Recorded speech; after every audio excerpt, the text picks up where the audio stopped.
Ողջույն հարգելի հետևորդներ, ես Ստեփանավան քաղաքի բնակիչ Էրիկ Գեղինյանն եմ։ Այսօր եթեր մտնելու շարժառիթը հանդիսանում է այն, որ ես ցանկանում եմ անդրադառնալ որոշ մարդկանց կողմից իմ հասցեին հնչող հանիրավի մեղադրանքներին։ Իհարկե ես բնականաբար ես շատ լավ եմ հասկանում, որ եթե դու հանրային դեմք ես եւ զբաղվում ես հասարակական գործունեությամբ, բնականաբար դու կարող ես հայտնվել անհարկի քննադատությունների թիրախում, ուստի նման իրավիճակներում հայտնվելու ժամանակ անհրաժեշտ է ինքնատիրապետումը չկորցնել եւ անհրաժեշտ է լինել սթրեսակայուն։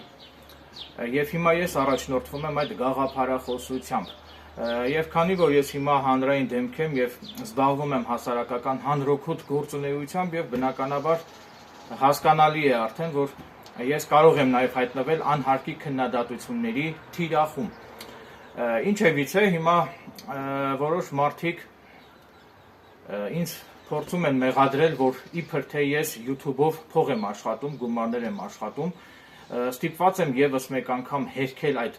մտածածին մեղադրանքները եւ հավաստիացնում եմ, որ նման բան չկա։ Ես ամենևին էլ YouTube-ով փող չեմ աշխատում, եւս մեկ անգամ նպատակահարմար եմ գտնում հերքել ինձ վերագրվող այդ մտածածին մեղադրանքները, այդ բամբասանքները, այդ ասեկոսեները, որոնք որևէ աղերս չունեն իրականության հետ եւ ամբողջությամբ ճշմարտազուրկ են։ Նաեւ իհարկե ես շատ լավ գիտեմ, որ YouTube-ով հնարավոր է փող աշխատել, այսինքն եթե դու ունես 2000-ից ավել հետևորդ, արդեն YouTube-ի ալգորիթմը քեզ թույլ է տալիս YouTube-ով փող աշխատել, ընդամենը 2000 հետևորդ ունենալուց հետո դուք պետք է ձեր YouTube-յան ակաունտին կցեք բանկային հաշվի համար, բանկային քարտ եւ այդ քարտին YouTube-ը պարբերաբար դոլարներ կփոխանցի, որը դուք կարող եք բանկից կանխիկացնել, սակայն այդ եկամուտները հարկվում են, պետք է դուք դրա համար հարկ վճարեք պետությանը։ Նաեւ եթե դուք չունեք 2000 հետևորդ, YouTube-ը ձեզ չի թույլատրում, որ դուք անսահմանափակ քանակությամբ ուղիղ եթերներ ունենաք, այլ այդ ընթացքում YouTube-ը ձեզ թույլատրում է, որ ուղիղ եթերները ունենաք ընդամենը 10 րոպե տևողությամբ, սակայն 2000 հետևորդ եւ ավել ունենալու դեպքում արդեն YouTube-ի ալգորիթմը ձեզ կթույլատրի, որ դուք ունենաք անսահմանափակ տևողությամբ ուղիղ եթերներ։ Քանի որ ես այս պահին արդեն իսկ ունեմ 8000-ից ավել հետևորդ, հետևաբար YouTube-ը ինձ թույլատրում է, որ ես ունենամ անսահմանափակ տևողությամբ ուղիղ եթերներ։ Ինչևիցե նաև ցանկանում եմ հանրությանը տեղեկացնել, որ Էրիկ Գեղինյանս նույնիսկ չունեմ բանկային քարտ կամ բանկային հաշվի համար իմ անունով գրանցված, այսինքն իմ անվամբ գրանցված բանկային քարտ եւ բանկային հաշվի համար չունեմ, հետեւաբար տրամաբանական է, որ Էրիկ Գեղինյանս ամենևին էլ YouTube-ով գումար չեմ կարող աշխատել։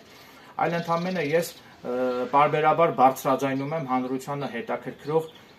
հանրությանը մտահոգող, կենսական նշանակություն ունեցող հանգամանքների երևույթների մասին եւ զբաղվում եմ հասարակական հանրօգուտ գործունեությամբ։ Չգիտեմ, եթե պետեկամուտների կոմիտեն կունենան հավաստի ապացույցներ, որ ես իբր թե YouTube-ով գումարներ եմ աշխատում, ապա հանգիստ կարող են ինձ բերել հարկային դաշտ, ես որևէ մտավախություն չունեմ եւ եւս մեկ անգամ հավաստիացնում եմ, որ ես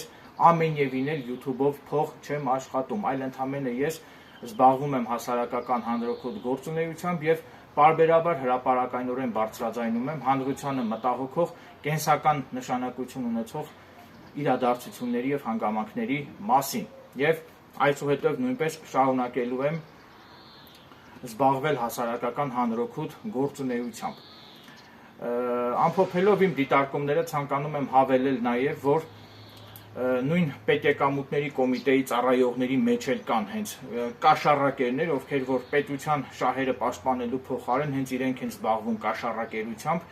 մասնավորապես վառ օրինակ մի որոշ ժամանակ առաջ հենց Ստեփանավան քաղաքում հայտնի մեծահարուստ այդ սուպերմարկետը, որ ունի Հարությունյանի տղային ազգային անվտանգության ծառայությունը կաշառք վերցնելու մեղադրանքով ձերբակալեց, կալանավորեց, այնուհետև դատարանը չգիտես ինչու նրան ազատ արձակեց, սակայն